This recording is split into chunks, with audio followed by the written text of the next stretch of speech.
Ya, pas. Assalamualaikum warahmatullahi wabarakatuh. Welcome back to my channel. Di video kali ini aku mau bahas tentang, dulu juga pernah sempat ditanyakan beberapa orang di Instagram, ciri-ciri jodoh kita itu seperti apa. Bingung, dia jodohku nggak sih gitu. Misalnya jangan lupa subscribe dulu channel ini. Sebelumnya aku mau cerita dulu, mungkin dari teman-teman juga pernah ngerasain bingung akan adanya kebetulan, maksudnya di sini kebetulannya itu banyak. Jadi kita berpikir saking seringnya kebetulan terjadi, jadi kita merasa atau bertanya di dalam hati, apakah dia jodoh aku? Juga pernah ngerasain seperti itu waktu SMA. Jadi di kelas 2 SMA itu aku pernah sekelas sama seorang ya kan, maksudnya sama laki-laki yang dulunya pernah dekat sama aku. Di kelas 2 itu ada salah satu guru aku tuh sering jodoh-jodohin aku tuh sama dia. Jodohinnya itu seperti selalu kami berdua yang dijadiin contoh gitu. Dan kebetulan yang sering terjadi, sering nyampe di sekolah itu sama. Padahal kita nggak satu rumah, sekolah itu sama, dari rumah dia, dari rumah aku juga itu searah. Akhirnya karena udah keseringan dan sering dicie-ciekan teman sekelas, aku memutuskan agak telat datangnya. Biasanya kan aku buru-buru tuh datang ke sekolah, jadi aku memutuskan untuk agak telat, tapi bukan telat-telat banget, cuman agak telat dari hari biasa. Ternyata jumpa lagi di lampu merah, ya sama seperti pagi-pagi sebelumnya. Dan aku mikirnya sekali dicie-ciein, akhirnya memutuskan agak telat juga pergi. Jadi sekolah, karena aku nggak enak juga, maksudnya tuh mau bikin dia risih juga, akhirnya aku memutuskan aku nunggu gitu loh, nunggu di parkiran biar dia duluan yang masuk ke kelas gitu. Jadi singkat cerita, sampai ke kelas 3 itu kita dijadikan bahan cie-ciean sama guru agama. Dan di kelas 3 kita itu udah pisah kelas, cuman masih sampingan gitu, dan kita masih tetap dijadikan bahan cie-ciean seperti biasa. Kita tetap sama datangnya. Jadi pernah sempat mikir juga kan, karena diciein guru agama terus kan, masa iya sih dia jodoh aku tuh. Nah di situ aku juga mikir begitu.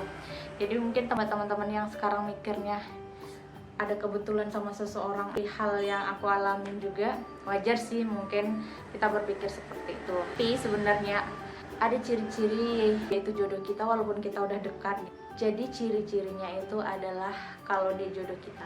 Jodoh itu yang menurut pilihan Allah sama pilihan nafsu kita. Kalau menurut pilihan Allah itu ketika kita walaupun belum kenal, belum pernah chattingan sama sekali, kita ngerasa jika melihat dia aja dari jauh itu kita semakin pengen dekat lagi dengan Allah. Maksudnya di sini itu memperbaiki diri, apa-apa yang kurang kita perbaiki, misalnya kewajiban belum kita laksanain dengan baik, lalu kita perbaiki menjadi lebih baik. Dorongan untuk kita memperbaiki diri, juga saling menjaga satu sama lain. Maksudnya di sini yaitu tadi tidak komunikasi sama sekali. Ada yang sedang berusaha, laki-laki sedang berusaha apa yang harus dia usahakan untuk kamu yang perempuan. Terus juga ketika laki-laki udah memutuskan untuk memilih kamu, dia datang ke rumah kamu, menghibah kamu, nazar dan lainnya, dipermudah menuju pernikahan sama Allah. Misalnya kayak acaranya diperlancar, dimudahkan, syaratnya juga dimudahkan. Sama kayak aku, seperti cuma berdoa,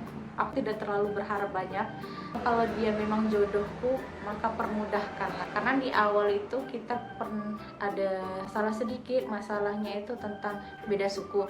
Abang suku Mandailing, terus aku suku Melayu kan. Jadi kan ada dua perbedaan adat di sini. Jadi sempat ada problem di sini. Jadi aku berdoa sama Allah, ya Allah kalau memang dia jodohku maka mudahkanlah. Alhamdulillah dimudahkan. Yang kedua, pilihan menurut nafsu kita itu tuh berbanding terbalik sama pilihan Allah tadi gitu kan. Kalau pilihan Allah kita semakin dekat dengan Allah, maka kalau pilihan menurut nafsu kita tuh semakin jauh dengan Allah.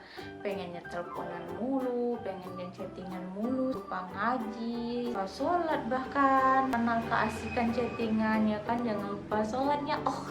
Hidup semakin tidak terarah lagi. Misalnya rajin ke majelis sekarang udah jarang, yang bantu orang tua sekarang udah males karena megang HP mulu. Mengingatkan hal agama itu sebagai alat komunikasi. Nah itu seperti contoh yang aku bilang, jangan lupa sholat, jangan lupa makan deh, jangan lupa sholat Jumatnya akhi. Jadi di situ tuh Jangan pernah berpikir dia itu adalah jodoh. Nah, itu adalah cuma pilihan nafsu kita, bukan pilihan dari Allah. Terus juga mengajak berhalwat ya, chattingan, sering teleponan. Terus juga tidak ada perubahan ke arah yang positif. Kalau pilihan Allah itu kan ketika kita melihat dia, ada energi positif untuk kita menjadi pribadi yang lebih baik lagi. Sedangkan kalau pilihan menurut nafsu, ketika kita sama dia tuh pengen berdua mulu, pengen jumpa mulu, tidak ada perubahan positif kalau pilihan nafsu.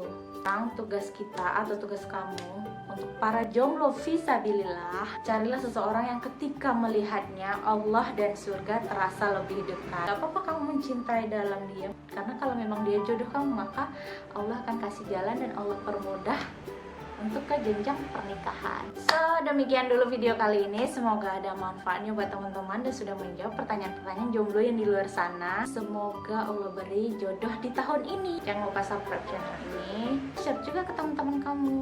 Assalamualaikum warahmatullahi wabarakatuh.